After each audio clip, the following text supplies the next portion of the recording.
Oh, come, all ye faithful, joyful and triumphant. Oh, come ye to Bethlehem. Well, how you doing there? Are you enjoying yourself today? Do you like my hair? Guess what? I just got it colored. I'm human again. You know that feeling. Okay, so let's see. What was I doing? Oh, I needed to touch up my eye makeup. And so I was going to show you from whence palette it came. And it's just because when you have your hair done, you know, they get a little water on your face and stuff like that. So I had to go touch up my face. Then I thought, you know, I really kind of need to freshen my eyes as well. So this was the Lorac Mega 2 Pro. Here it is. And it's shining color. It's blue and silverish. And so how have you been?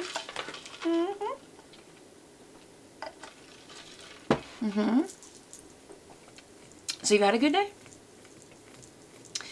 Yeah? I know, I have a friend who's going through a real tough time right now because of losses in her life, and that Christmas seems to magnify the losses, and I understand that. You know, I have a mother in heaven, and, well, actually I have many people I've known in heaven, but there's something different when it's your mom. And, well, I'm happy for her. I'm missing her real bad. Just doesn't seem the same. And I'm not kidding you guys. When I got involved in the Salvation Army, helping, it makes you less lonely. Now, I'm not lonely in the sense of I have a husband, I have kids, I have lots of people in my life. My bestie's going to be over here shortly. But everyone can feel lonely, and the Lord will give you a sense of comfort. And He's the only one who really can. Human beings can't really do it. It's short-lived when they do it. But lots of times He will use people, but it's usually when you're serving them, not when you're being served by them. And I mean everything from receiving a hug to giving a hug to someone who just, they're not going to get one if you don't give it. And, you know, really, if you're not involved in a church, get involved in one, get involved in a community center or something where you can give. And I promise you, without having to think, uh-oh, I could be wrong about this one. I'm not. You will definitely have a wonderful Christmas. Yes, even in your sad moments, you will know that you have been on this earth and you made it a better place. And even though you feel lonely or if you're missing someone, you know that you are still using your life. And that's what my mom would tell me is, Beth, use your life while you can.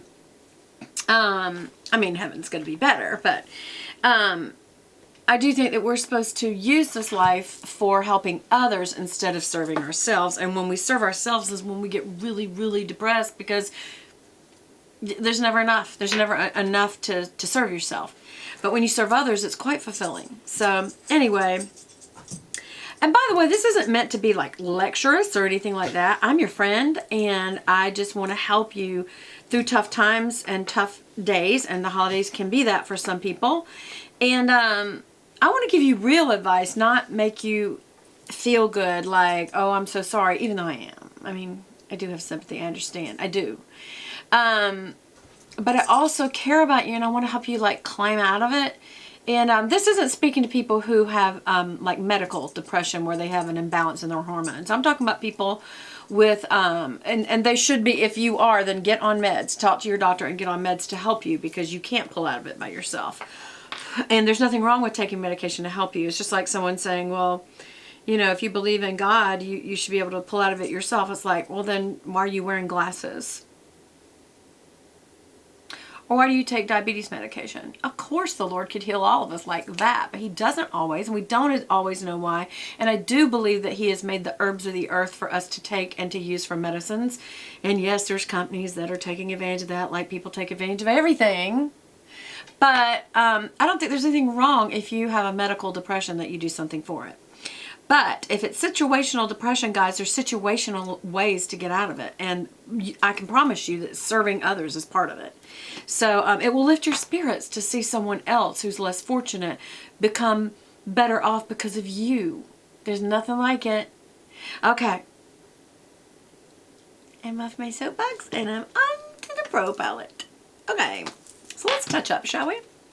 What I used was this lovely, because I'm wearing gray today and I'm carrying my gray alligator Coach bag. That was my limited edition Coach bag that my husband got me. I think it was the first one. Coach. Y'all remember the first nice handbag? Like, I have nice handbags that are not expensive, but anyway. The first expensive handbag that I ever got from him was a Brahmin. But the first Coach one that I got that was really, really nice, this one in particular was limited edition, was this particular gray one. And so I wanted to kind of wear a gray tone today. And I decided to use this palette. And it has this lovely, it says ash right there. And what I've noticed about it is it's more purple than gray, but it's got a gray undertone.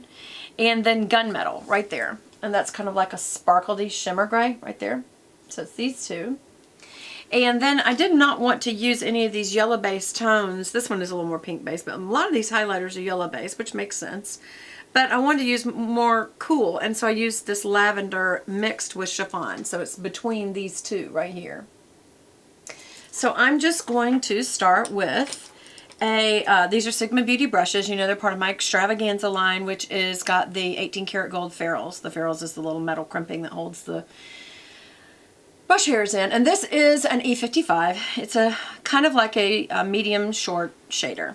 And I use that. You can use them for all kinds of things. You can pack this on your lid really good, but I'm going to use it for under my brow. And when I say under my brow, I mean that loosely. Again, I'm mixing these two colors. And I'm going to tap it off real good. And instead of going right under my brow, I'm going to go right under that. So where that would be is where I am. So it's like midway through. And then I'm going to blend down. And then I'm going to blend up. So it's a very light shade. Like I said, there's a hint of purple to this. So, but it's lavender. And I'm using chiffon with it.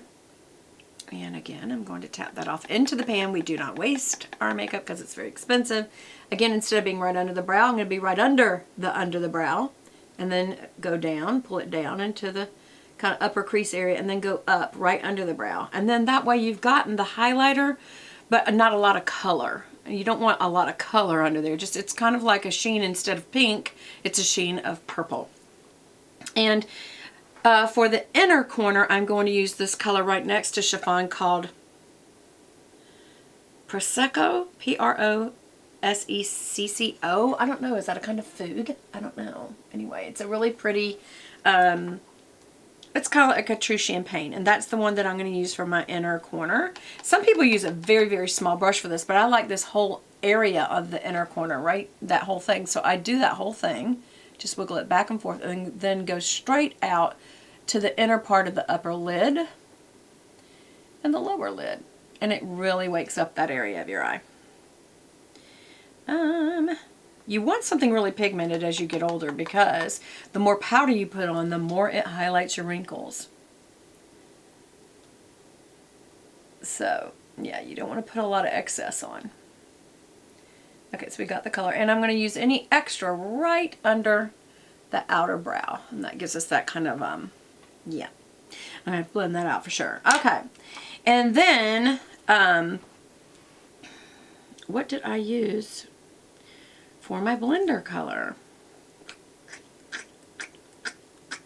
I don't remember. I think it was the ash, which is not a blending color at all. Which would explain why I looked like this. But anyway, okay. So I'm using my E50, which is a large fluffy brush, and it's probably one of my favorite all-time brushes because it covers so much area at one time. So I'm lightly placing it in the ash and really tapping that off. Coming from the outer corner, and I'm just going right under where I was right under. And then I'm kind of smoothing it inward. Don't do it too much, because then the edge of the brush will tip right into your nose. It'll stick the powders over on your nose. So again, I'm barely pressing into the color. You'll see a lot of people when they do this, they just swirl around and make a mess, and that sure is a waste of makeup, guys.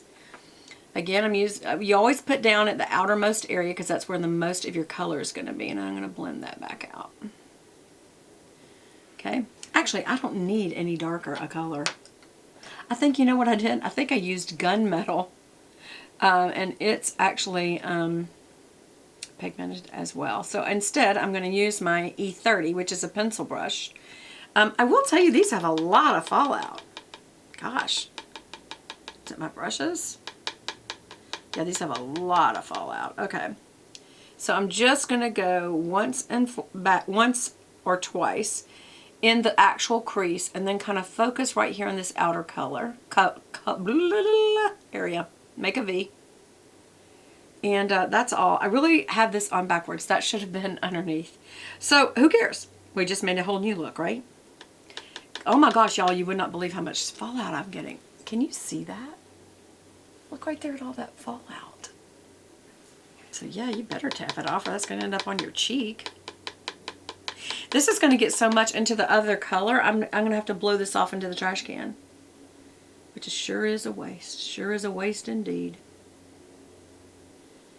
Again, always use that little outer area and then come down in your little V. Okay?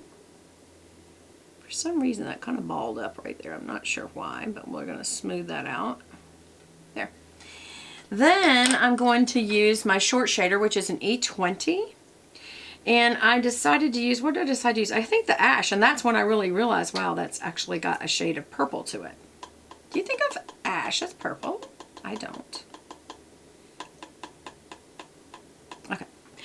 And I start with the outer corner and just go straight under the lashes. Yeah, there's definitely a purple in that. So much so, it is pigmented, y'all. Then I'm having to use this on both eyes. I'm coming right behind the lashes to kind of reinforce them. And that's enough. That's enough for touch-up too.